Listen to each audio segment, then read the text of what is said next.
Hello नमस्कार प्यारे बच्चों, स्वागत है आप सभी का हमारे यूट्यूब चैनल बीके क्लासेस महुआ में। उम्मीद करता हूँ कि आप सभी लोग स्वस्थ, जबरदस्त और बिंदास होंगे।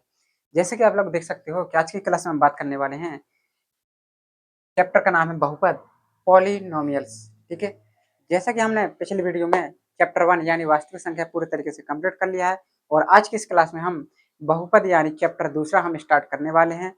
तो जिन भी बच्चों ने पिछली वीडियो नहीं देखे यानी चैप्टर 1 नहीं कंप्लीट किया है, तो जाकर के कंप्लीट कर लो। और इसी के साथ हम शुरू करेंगे आज की क्लास में हम बहुपद। ठीक है, जो कि यूपी बोर्ड 2027 का 10th गणित में जो चैप्टर है हमारा बहुपद, इसको हम बहुत ही अच्छे तरीके से एकदम बेसिक से शुरू करने वाले हैं, और एक-एक पॉइंट को, एक-एक टॉपिक्स को बहुत अच्छे तरीके से कवर करेंगे। लेकिन आज की क्लास में मैं केवल बहुपद की जो बेसिक चीज़ें हैं, बेसिक फ़ॉर्मूला हैं, जिसका नाम मैंने रखा है डेमो क्लासेस। क्या है? Demo class. बहुपद के बारे में मैं बताऊँगा कि बहुपद में हमको एक्चुअली पढ़ना क्या-क्या है, क्या-क्या फ़ॉर्मूला हैं, उन सारी बातों पे हम डिस्कस करने वाले हैं। तो चलिए शुरू करते हैं हम अपने वीडियो को, और देखिए, चलिए सबसे पहले बात कर लेते हैं कि हमको पढ़ना क्या-क्या है बेटा, है ना? बहुपद आखिर होता क्या है, क्या पढ़ना है हमको? देखिए, हमने पिछली क्लासों में यानी कक्षा 9th में एक चीज़ पढ़ी होगी, यहाँ पे लिखा होता है एक्स स्क्वायर माइनस के 7x प्लस के 12 बराबर 0। इस तरीके से दिया रहता था पिछली क्लासों में। हमको इसको क्या करना पड़ता था? फैक्टर करना पड़ता था, तोड़ना पड़ता था। कैसे तोड़ते थे?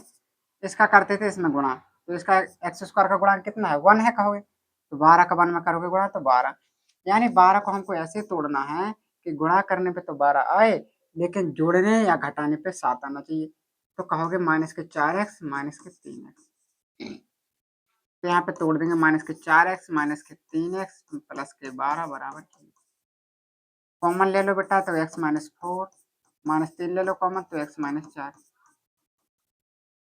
कॉमन ले लोगे तो x माइनस 4 x माइनस 3 बराबर 0, यानी x माइनस 4 बराबर 0, x माइनस 3 बराबर 0, यानी x बराबर 4 तो x बराबर 3। यानी जो बेटा ये समीकरण था, द्विघात समीकरण था जो हमारा, ठीक है, बहुपद था, तो इसमें क्या था कि सॉल्व किया हमने तो इसके कितने मान आए बेटा? 2 मान आए। तो आज की इस क्लास में यानी क्लास 10th में हम इन दोनों का नाम देने वाले हैं, और इनको हम क्या कहते हैं? इनको बेटा हम कहते हैं शून्यक कहते हैं, शून्यक, या इसका दूसरा नाम होता है मूल। यानी क्वेश्चन दिया रहेगा इस तरीके से, कहेगा इसके शून्य ज्ञात कीजिए या मूल ज्ञात कीजिए, तो समझ जाना कि इसको सॉल्व करके हमें इनकी वैल्यू निकालना है। क्लियर बात इतनी? तो शून्य और मूल समझ में आ गए कि क्या कहलाते हैं? शून्य या मूल हमारे कहलाते हैं जो समीकरण दिया रहता है, इसको सॉल्व करने पे एक्स की जो वैल्यू आती है उसको हम शून्य मूलक कहते हैं। ठीक है बेटा, इतना कॉन्सेप्ट क्लियर हो गया? चलिए, अगर इतना कॉन्सेप्ट क्लियर हो गया है तो देखते हैं, समझते हैं। ठीक है, अब देखो, अब एक चीज और ध्यान देना है कि मान लो एक्स स्क्वायर माइनस के 3x प्लस के यहाँ पे दे दिया a। अब कहेगा कि इसका एक शून्यक 2 है, मान लो। क्या कह दिया उसने? जब भी कह देगा कि इस तरीके से एक समीकरण दिया रहेगा और कहेगा कि इसका शून्यक 2 है या 4 है, तो कहेगा a का मान बताओ। तो बेटा जब भी शून्य कहा जाए तो कुछ नहीं, ये हमारा x बराबर मान दिया है, यानी x बराबर 2 हम इस समीकरण में रख देंगे, सॉल्व कर लेंगे, a का मान हमारा निकल आएगा। करेंगे जरा, 2 की पावर 2 माइनस 3 गुणा 2 प्लस के a बराबर 0। 2 की पावर 2 यानी 4 माइनस के 6 प्लस के a बराबर 0। 6 में 4 जगह माइनस 2 प्लस के a बराबर 0, यानी a बराबर कितना जगह बेटा? 2। इस तरीके से सवाल हमको इस प्रश्नावली में मिलेंगे, इनको हमको सॉल्व करना पड़ेगा। ठीक है, क्लियर इतनी बात? चलो बेटा चलते हैं। दो कॉन्सेप्ट समझ लिए, समीकरण दिया रहेगा, बहुपद दिया रहेगा तो उसके शून्य निकालना है, निकाल लेंगे। अगर कोई समीकरण दिया है उसमें कोई अचर पद दे रखा है ए बी सी डी, उसका मान कह रहा है, एक शून्य दिया गया है, तो वो भी हम कर लेंगे, समझ लिए। अब एक चीज बेटा जो समझना है आज की क्लास में, ये वेरी इंपॉर्टेंट है। देखो क्या समझना है, एक समीकरण रहेगा ए एक्स स्क्वायर प्लस के बी एक्स प्लस के सी बराबर 0। इसमें हमको क्या करना है? यहाँ पे फॉर्मूला बेटा याद रखना है आपको, शून्यकों का योगफल।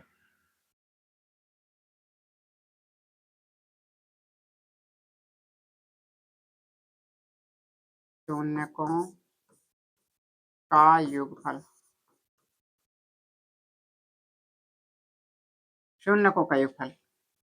बेटा थोड़ी देर के लिए हम इसके शून्य क्या मान लेंगे, अल्फा बीटा मान लेंगे बेटा। क्या मान सकते हो, अल्फा बीटा मान सकते हो बेटा। तो यहाँ पे हम लिख सकते हैं अल्फा प्लस के बीटा। अल्फा बीटा का मतलब है कि जब हम इनको सॉल्व करेंगे तो दो मान आएंगे। भाई दो घात बहुपद है, दो पावर चढ़ी है, तो इसके कितने शून्य आएंगे, दो शून्य आएंगे। तो मान लिया कि पहला शून्य हमारा अल्फा है, दूसरा शून्य बीटा है। तो शून्य का योगफल यानी अल्फा प्लस बीटा बराबर फॉर्मूला होता है माइनस के एक्स का गुणांक बटे में एक्स स्क्वायर का गुणांक।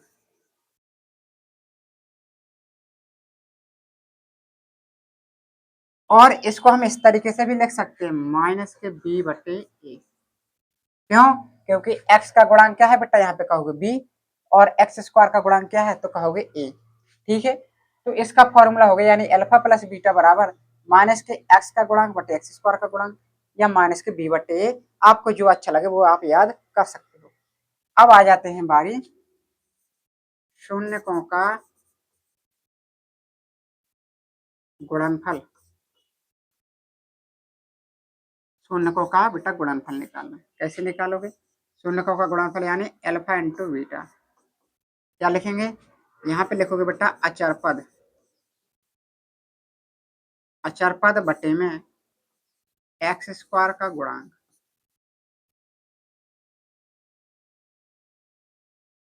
अचर पद यहाँ पे क्या है हमारा c, और एक्स स्क्वायर का गुणांक a, यानी अल्फा इंटू बीटा बराबर आ गया हमारा c बटे। तो क्या सीखा हमने कि कोई बहुपद दिया रहेगा, द्विघाती बहुपद दिया रहेगा। द्विघाती कैसे पता, दो घात चढ़ी है। जब भी द्विघाती बहुपद दिया रहेगा तो शून्यकों का योगफल अल्फा प्लस बीटा बराबर फॉर्मूला, अल्फा इंटू बीटा बराबर फॉर्मूला लगा सकते हैं हम, आसान बात है। ठीक है, अब एक चीज और ध्यान देना बेटा, कभी कभी पूछ देगा वो कि अल्फा स्क्वायर प्लस के बीटा स्क्वायर का मान निकालो। क्या करना है, इसका मान निकालना है। तो कैसे निकालोगे इसका मान, तो अल्फा प्लस बीटा इसका वर्ग माइनस के 2 अल्फा बीटा, ये बेटा हम फॉर्मूला लगा सकते हैं। तो alpha square plus beta square का मान निकल आएगा। इस तरीके से बहुपद दिया रहेगा और कहेगा alpha square plus beta square का मान निकालो, तो ये वाला फॉर्मूला आप लगा सकते हो। ठीक है, अल्फा प्लस बीटा की वैल्यू का फॉर्मूला ये है, अल्फा इंटू बीटा की वैल्यू का फॉर्मूला ये निकालो। अगर क्यूब आ जाए alpha cube plus beta cube, तो क्या हो जाएगा फॉर्मूला, अल्फा प्लस बीटा इसकी पावर 3 माइनस के 3 अल्फा बीटा ब्रैकेट में अल्फा प्लस, ये फॉर्मूला आप लगा सकते हो अल्फा क्यूब प्लस बीटा की घात 3। ठीक है, इतनी बात क्लियर हो गई। चलिए बहुत अच्छी बात है, अगर इतनी चीज़ें आपकी क्लियर हो गई हैं तो यही सब चीज़ें हमारे अध्याय में जहाँ प्रश्नावली 2.1 यानी चैप्टर स्टार्ट करेंगे तो उसमें यही सारी चीज़ें उपयोग में आने वाली हैं। इसके साथ एक चीज़ और ध्यान देना है बेटा कि अगर किसी बहुपद के केवल शून्यक दिए गए हैं, क्या दिए गए हैं, शून्य लिखेंगे, जब बहुपद के केवल, जब बहुपद के केवल शून्यक दिए हों, शून्यक दिए हों, तब द्विघात बहुपद, द्विघात बहुपद, तब द्विघात बहुपद का बेटा फॉर्मूला ध्यान देना, x square, x square minus k alpha plus beta x plus k alpha beta बराबर, ये हमारा बेटा फॉर्मूला होता है। इसको याद रखना, जब बहुपद नहीं दिया रहेगा, केवल बहुपद के शून्य के दिए रहेंगे, अल्फा बीटा का मान दिया रहेगा और कहेगा कि द्विघात बहुपद बनाओ, ज्ञात करो, तो फॉर्मूला होता है x square minus k alpha plus beta into x plus k alpha beta बराबर 0। तो ये रहे हमारे द्विघात बहुपद के लिए इतने फॉर्मूला आपको याद रखना है। ठीक है, अभी आपको केवल फॉर्मूला समझने की आवश्यकता है। जब मैं अध्याय शुरू करूंगा यानी प्रश्नावली शुरू करूंगा, उसमें जब सवाल डिस्कस करेंगे तो सारे फॉर्मूला लगेंगे। ठीक है, चलिए इसी के साथ हम चलते हैं नेक्स्ट चीज पे। इसको नोट कर लो बेटा। अभी हमने पढ़ा द्विघात के लिए, अब हम पढ़ेंगे त्रिघात के लिए, त्रिघाती बहुपद। देखिए त्रिघाती बहुपद में लिखेंगे यहाँ पे जब, यहाँ पे लिखेंगे त्रिघाती, त्रिघाती बहुपदों के लिए।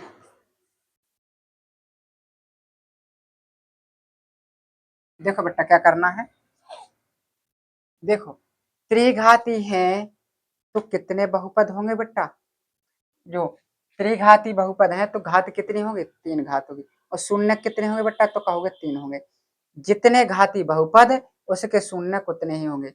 द्विघाती बहुपद तो शून्य दो, त्रिघाती बहुपद तो शून्य तीन, चार घाती बहुपद तो शून्य चार होंगे। इस बात को याद रखना है बेटा।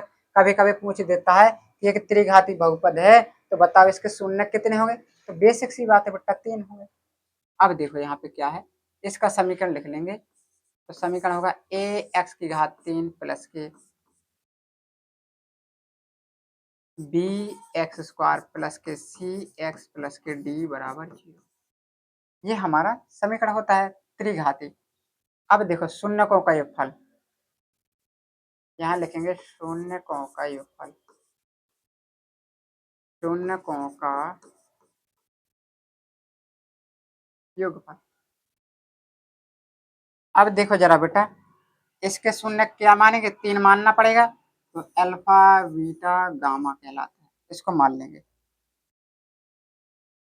देखिए शून्यकों का योगफल यानी alpha plus beta plus gamma बराबर क्या होता है फॉर्मूला, तो यहाँ पे फॉर्मूला हो जाएगा बेटा माइनस के बी बटा,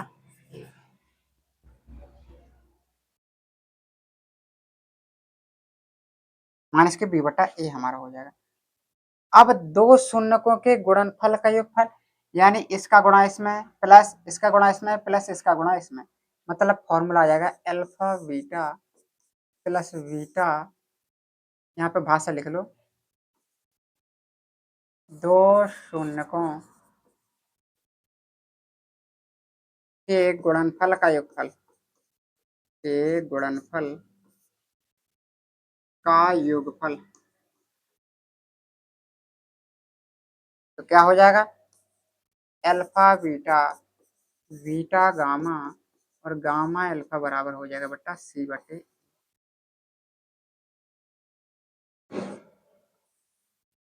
ठीक है बेटा, इस चीज को याद रखना है। अब आखिरी बात आ जाती है शून्यकों का गुणनफल, शून्यकों का गुणनफल।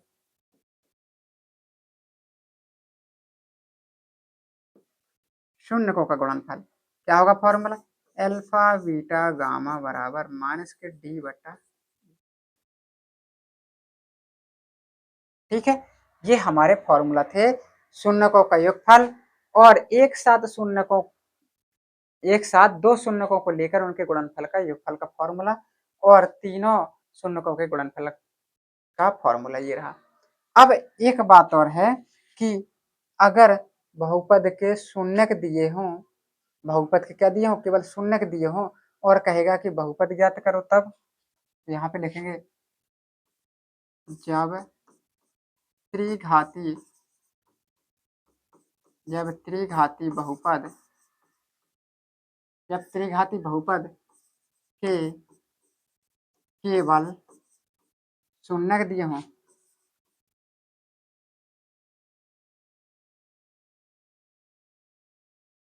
दिए हों तब, तब त्रिघाती बहुपद,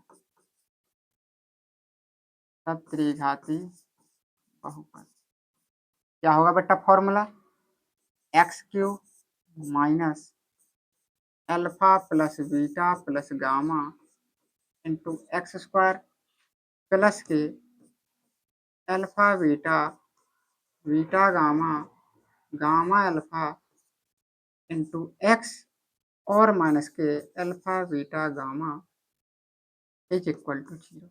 ये हमारा त्रिघाती बहुपद का फॉर्मूला होता है जब केवल शून्य दिए हों। ठीक है, अगर आप इतने फॉर्मूला को कंप्लीट करके चलते हो तो आपकी जो प्रश्नावलियां हैं बहुपद की वो सारी की सारी कंप्लीट हो जाएंगी, इसके बाहर कुछ नहीं आने वाला है। ठीक है, तो इस तरीके से आपको ये फॉर्मूला कंप्लीट करने हैं और इन फॉर्मूला में अगर कोई डाउट रह जाता है तो कमेंट करना ना भूलें। नेक्स्ट क्लास में हम अध्याय शुरू कर देंगे। आप लोगों का काम है इन फॉर्मूला को कंप्लीट करना। नेक्स्ट वीडियो में मैं जब एक्सरसाइज 2.1 शुरू करूंगा तब आपसे ये फॉर्मूला मैं पूछूंगा और आप ही लोगों को ये फॉर्मूला लगाने हैं। मैं केवल बताऊंगा कि किस तरीके से यूज इनका करना है। ठीक है, तो आज की क्लास में हम इतना रहने देते हैं। नेक्स्ट वीडियो में हम प्रश्नावली 2.1 लेक्चर 1 शुरू कर देंगे। ठीक है, तो मिलते हैं नेक्स्ट वीडियो में।